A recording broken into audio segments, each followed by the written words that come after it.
This is the VOA Special English Development Report. Researchers say they have found a way to extend the storage life of a drug used to treat HIV. Their work could give infected mothers in the developing world a new way to prevent the spread of the AIDS virus to their newborn babies. The drug is nevirapine. If it is given within 72 hours after birth, it can often protect babies from HIV. Researchers at Duke University in North Carolina have developed a small pouch made of foil and plastic. They say current tests show that the pouch can safely store the drug for as long as 4 months. But they expect that final results in October will show it can keep the liquid stable for up to 12 months. That way, HIV-infected women could have plenty of time to get the pouch from a healthcare provider early in their pregnancy. Carolyn Gamache is a biomedical engineer at Duke who worked on the project. She said many mothers in sub-Saharan Africa deliver their babies at home. They could receive this pouch early in their pregnancy when they have their first doctor's visit. Then they would have the medicine at the time of delivery. The drug company Boehringer Ingelheim developed nevirapine. It says 1 dose of the medicine given to mother and child prevents the spread of HIV in more than 50% of cases. Boehringer Ingelheim has been working with the nonprofit organization PATH to offer a similar pouch for the past several years. The nevirapine is contained in a small dropper placed inside the pouch. They got the idea from health workers in Kenya. The workers had been putting the medicine into droppers, then wrapping the tube with tape, aluminum foil, and plastic. PATH designed a foil pouch to hold a medicine dropper containing nevirapine. The drug is considered safe for up to 2 months in the dropper. The pouch itself is only for packaging protection. Adrienne Berman is with the PATH office in Seattle, Washington. She says the pouch is an important tool for preventing the spread of HIV from mother to child. She noted a United Nations report that in 2008, about 430,000 babies were born with HIV. 9 out of 10 were born in Africa. The report said nearly all the mother-to-child infections could have been prevented through interventions. And that's the VOA Special English Development Report. From VOA Learning English, this is the Technology Report. Smartphones are small and easy to carry, so they are always ready when we need them. People use them to get road directions, to take pictures, or to call friends. But we easily forget the power of smartphone microprocessors. Scientists with NASA, the American Space Agency, have not. In April, NASA sent 3 smartphones into space to operate as low-cost satellites. They were launched from NASA's Wallops Flight Facility in the state of Virginia. The launch was the first test flight of the privately built Antares rocket. Space Agency officials gave names to the 3 phone-sats, as they are called. The names are Alexander, Graham, and Bell, after the inventor of the telephone. All 3 phone-sats looked like small cubes or boxes. Each one was about the size of a drinking cup and weighed a little more than 1 kilogram. At the heart of each was a Google HTC Nexus 1 phone. The microprocessor inside the phone serves as the brain of the mini satellite. Jim Cockrell works for NASA in California. He says the phone-sats were an experiment to find out if a cell phone can serve as the avionics for a satellite. NASA says the phone-sats operated for almost a week. They collected pictures of the Earth and sent messages to ground stations. The agency says smartphones have more than 100 times the computing power of an average satellite. Jim Cockrell notes that they also have high-resolution cameras and global positioning system receivers. So, the next time you pick up a smartphone, think about the work of the phone-sats Alexander, Graham, and Bell. For VOA Learning English, I'm Mario Ritter.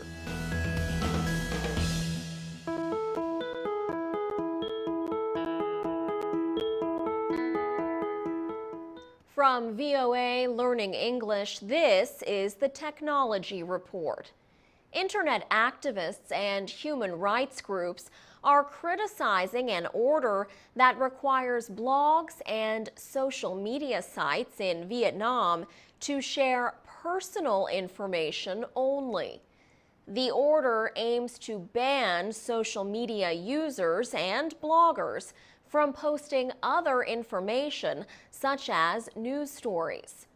Local media reports say the decree states that such sites are not permitted to, quote, gather or summarize information from press organizations or government websites. Prime Minister Nguyen Thanh Dong approved Decree 72 in July. Internet activists say this is an attempt by the communist government to restrict freedom of speech. Rights groups say the decree's requirements are too broad and will be used to act against government critics. Others criticized a statement by Lê Nam Thang, the Deputy Minister of Information and Communications. State media reported him as saying that the law aims to help web users find correct and clean information on the internet. But one blogger says that is a matter of personal choice. She says people should be able to decide for themselves whether information is good or bad. And she says Vietnamese citizens do not need the government to teach them how to think. The decree sets out very broad categories of speech that officials could consider as troublesome. It includes warnings about information that is against Vietnam or undermines certain principles. Sean Crispin is the Southeast Asia representative for the Committee to Protect Journalists, or CPJ. He says the increased restrictions suggest that the government thinks it has lost control of the criticism that is so widespread on social media. For VOA Learning English, I'm Alex Villarreal. From VOA Learning English, this is the Technology Report in Special English. Tokelau is a group of small islands in the South Pacific Ocean. Officials now say they have become the world's first territory totally powered by the sun. The move to solar energy is expected to save money and ease the environmental burden of depending on imported fossil fuels. New Zealand's Foreign Affairs Minister, Murray McCully, announced the Tokelau Renewable Energy Project. He said Tokelau's 3 main atolls, or islands, now have enough solar capacity to meet all of their electricity needs. He said Tokelau had been completely dependent on diesel fuel for producing electricity. That burdened the territory with heavy economic and environmental costs. Tokelau is about halfway between New Zealand and Hawaii. The self-administering territory of New Zealand has about 1,500 citizens. Each atoll received its own solar power grid system. New Zealand officials estimate the cost of the project to be about $7 million. The last of the grids was completed earlier this month. Oil imports are a big cost in some parts of the Pacific. The move to solar power could save Tokelau about $1 million a year. One project coordinator said Tokelau would now be able to spend more on social programs to help its citizens. Other South Pacific islands are attempting similar projects. The island nations of Samoa and Tuvalu are aiming to get all of their electricity from renewable sources by 2020. The Cook Islands plan to start using solar panels and wind turbines, and houses in the South Pacific groups of islands are beginning to use solar water heaters. New Zealand's Foreign Affairs Minister adds that his country will hold a Pacific Energy Summit in March next year. For VOA Learning English, this is the VOA I'm Laurel Special Bowman. English Development Report. A new study in West Africa shows how farm irrigation systems powered by the sun can produce more food and money for villagers. The study in Benin found that solar-powered pumps are effective in supplying water, especially during the long, dry season. Sub-Saharan Africa is the part of the world with the least food security. The United Nations Food and Agriculture Organization estimates that more than 1 billion of the world's people faced hunger last year. Around 265 million of them live south of the Sahara Desert. Lack of rainfall is one of their main causes of food shortages. Jennifer Burney from Stanford University in California led the study. The research team helped build 3 solar-powered drip irrigation systems in northern Benin. Between 30 and 35 women used each system to pump water from the ground or a stream. Each woman was responsible for farming her own 120 square meters of land. They also farmed other land collectively. The solar-powered irrigation systems produced an average of nearly 2 metric tons of vegetables per month. During the first year, the women kept a monthly average of almost 9 kilograms of vegetables for home use. They sold the surplus produce at local markets. The earnings greatly increased their ability to buy food during the dry season, which can last from 6 to 9 months. People in the 2 villages with the systems were able to eat 3 to 5 more servings of vegetables per day. But making the surplus available at markets also had a wider effect. The study compared the villages with 2 others where women farmed with traditional methods like carrying water in buckets. The amount of vegetables eaten in those villages also increased, though not as much. The researchers note that only 4% of the cropland in sub-Saharan Africa is irrigated. Using solar power to pump water has higher costs at first. But the study says it can be more economical in the long term than using fuels like gasoline, diesel, or kerosene. And solar power is environmentally friendly. The study was published in January in the Proceedings of the National Academy of Sciences. And that's the VOA Special English Development Report. You can post comments and learn about other issues in the developing world at VOA. This is the VOA Special English Development Report. Before refrigerators were invented, the next best thing was an icebox. But another way to keep food fresh is to use an evaporative cooler. A common design is a tall box with several shelves inside to hold the food. The shelves are pieces of metal with many small holes through them. The sides of the box are covered with pieces of thick cloth.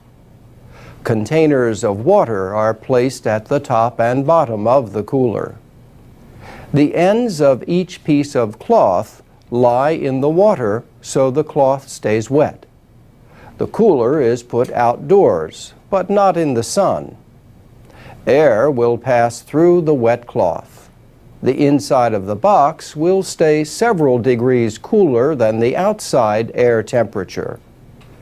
This may be cool enough to keep foods fresh, at least for a short time. Some foods can make you sick if they are stored in conditions that are not cold enough to prevent the growth of harmful organisms. Freezing can keep some foods in good condition for months after the growing season. Yet foods can be damaged if they are kept too cold. The British development group Practical Action says the best way to prepare foods for storage is at harvest time while still in the field. Use a sharp knife and place the harvested items on a clean surface or directly into storage containers. Do not put them on the ground. Use clean water to remove dirt and keep the water clean. Usually it is better not to remove outer leaves from fruits and vegetables before storage. Without the leaves, food can become dry. Fruits and vegetables must be cool from field heat before they are put into storage. But cooling them in water can spread fungus throughout the food. A better idea is to harvest foods either early or late in the day, then leave them to cool naturally. Some fruits and vegetables must be stored at 0 to 4 degrees Celsius. Any colder and they might be damaged. Some foods need to be stored at 4 to 8 degrees. and some need to be stored above 8 degrees for best results. Wet the fruits and vegetables so they do not become too dry. The best time to do this is before storage. Cover the items in plastic once they reach the right critical temperature for storage. Most fruits and vegetables need the relative humidity in storage to be kept between 85 and 95%. Finally, leave space between the food containers and the walls of the cold storage area so air can flow. Keep the space clean and try not to open the doors too often. And that's the VOA Special This is the English VOA Development Special Report. English Technology Report. Recently, the Wall Street Journal had a report about the online travel company Orbitz. The newspaper said Orbitz shows Mac users higher-priced travel choices at the top of search results than users of Windows. The company began doing this after research suggested that people who use Mac computers spend up to 30% more for hotels than people with PCs. Former Orbitz employee Cameron Ewell is chief executive of a digital media and technology company called Adgent. He says Mac users tend to be more affluent than PC users. So why not target them with the messages that are going to resonate with them? This kind of price discrimination is also known as dynamic pricing. Cameron Ewell says it is a very common marketing tool, especially in the travel industry. He puts it this way: next time you're on a flight, ask the person next to you what they paid for their ticket. For example, if you are a business traveler or you bought your ticket at the last minute, you will always get charged more. Companies have always gathered information about their customers, but now they have a lot more ways to do it. Eric Martin is a partner at Boost Partners, a management consulting company. He says a salesperson in a store can only assume certain things about you based on your appearance. Online sellers, however, have far more information to work with, including information about which website directed you to them. Eric Martin says the people that you deal with online can't see you at all physically, but they know that, for instance, when you came to Orbitz, you may have been directed there by Kayak. Kayak is itself a comparison site, and that may then lead Orbitz to believe that you're searching for deals. Information about the referring site is only one of the things that a site like Orbitz will consider. Is the person a return visitor? Which hotels has this person viewed in the past?